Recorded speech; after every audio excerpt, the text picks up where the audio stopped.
This is On the Line, and I'm Eric Felton. U.S. Secretary of Defense Leon Panetta recently warned that the United States is at risk of suffering destructive attacks on crucial computer systems.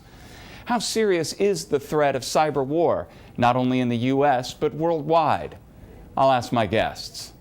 Christian Lowe, managing editor for news at U.S. News and World Report, and Mark Hosenball, senior national security correspondent for the Reuters news service. Welcome. Thanks for joining us today. Mark Hosenball, what have been the most recent cyber attacks that have gotten the attention of the U.S. military establishment? Well, the most recent cyber attacks that got the attention of both the U.S. military establishment and, the members of the general public are a series of attacks which U.S. authorities seem to believe were mounted by Iran on both American government targets, including, I believe, the White House, and American financial targets, particularly the banking industry.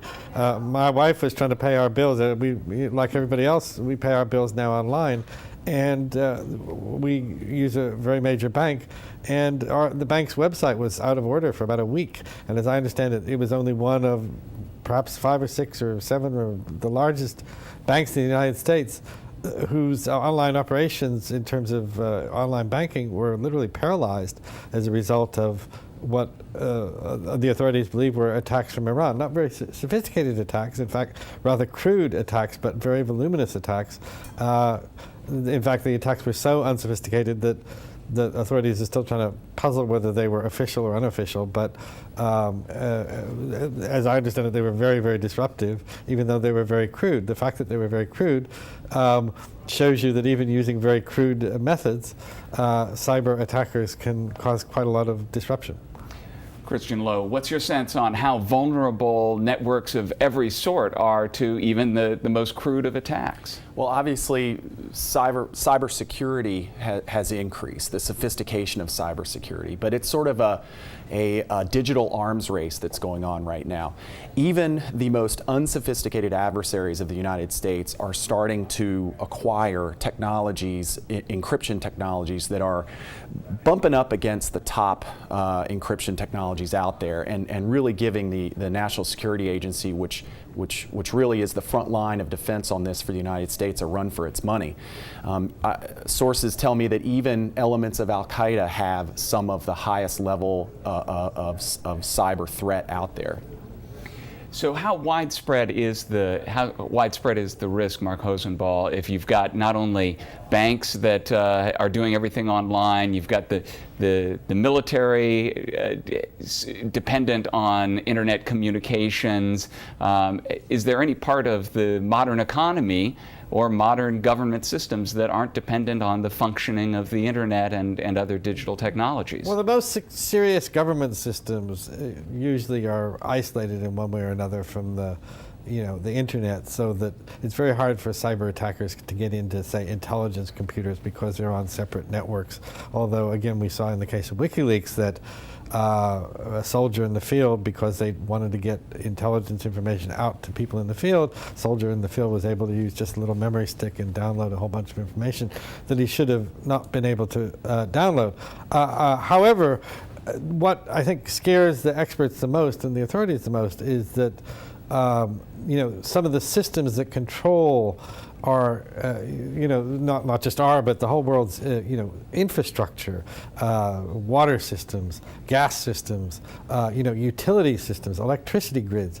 Those systems are run by essentially very, very not particularly sophisticated and then not particularly secure electronics control systems called SCADA, and those are built to actually run their systems. They're not really built to be secure from the outside. So one of the things that scares the experts the most is that cyber attackers are going to be able to figure out ways into these control systems and literally, shut down the electricity grid or shut down the water systems. That hasn't happened on a large scale yet, but there have been some indications that, for example, I believe in Brazil, they believe that attackers shut down the electricity grid at one point. I mean, imagine if attackers, in Iran were able to just use their mouse and shut down the electricity system, rather like the big blackout of whatever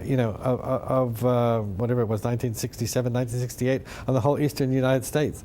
That's really the kind of thing that scares people the most, not so much getting into military systems.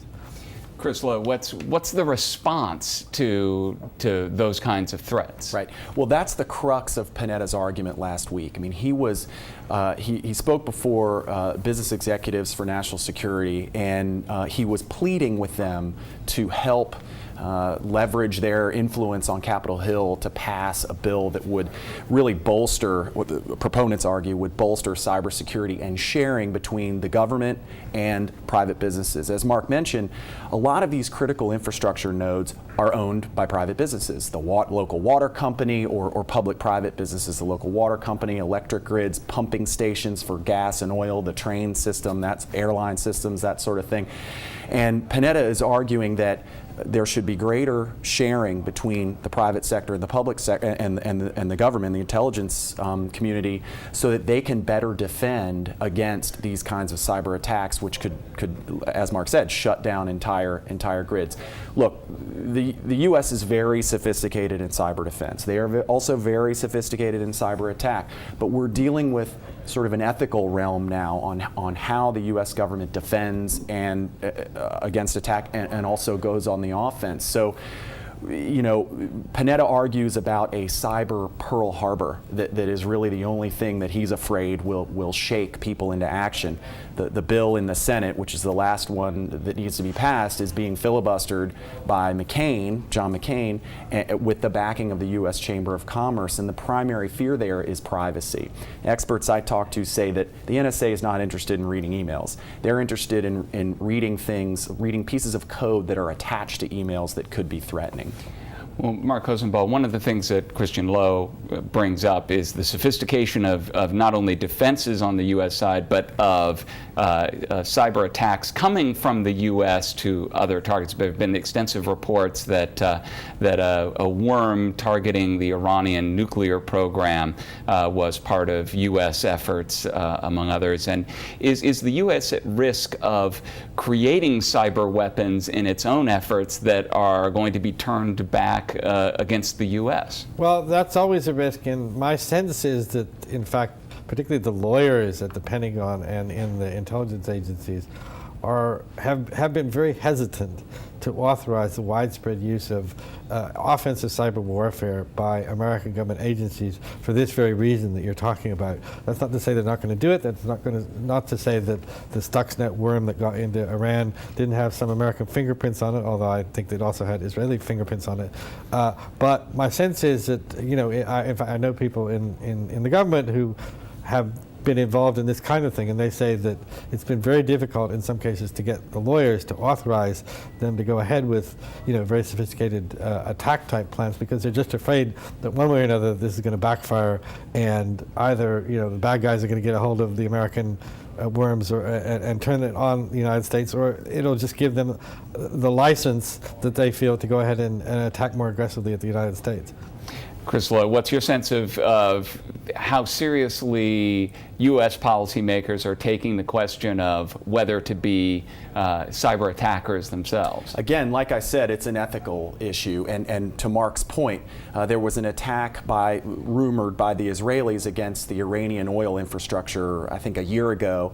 And according to reports, the Iranians took that attack to a cyber defense firm in Russia and had them sort of decode it for them, and they used some of that same code to attack some Middle East oil companies recently in the Gulf. There is, like I said, it's a cyber arms race. It's going back and forth. But it is an ethics question. I mean, the Defense Department is really dealing with this. I talked with an expert yesterday who said, what if we send a cyber attack that shuts down a random battery somewhere in a plant, and that shuts off electricity and the person dies? Have you just committed an act of war against your adversary, killed someone in their military or in their government?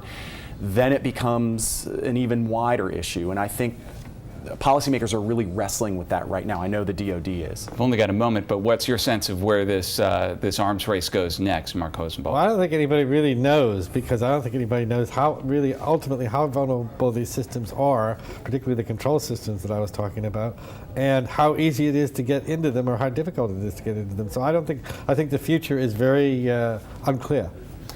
Christian Lowe is managing editor of news at U.S. News and World Report, and Mark Hosenball is senior national security correspondent at Reuters. Thanks so much for joining us today.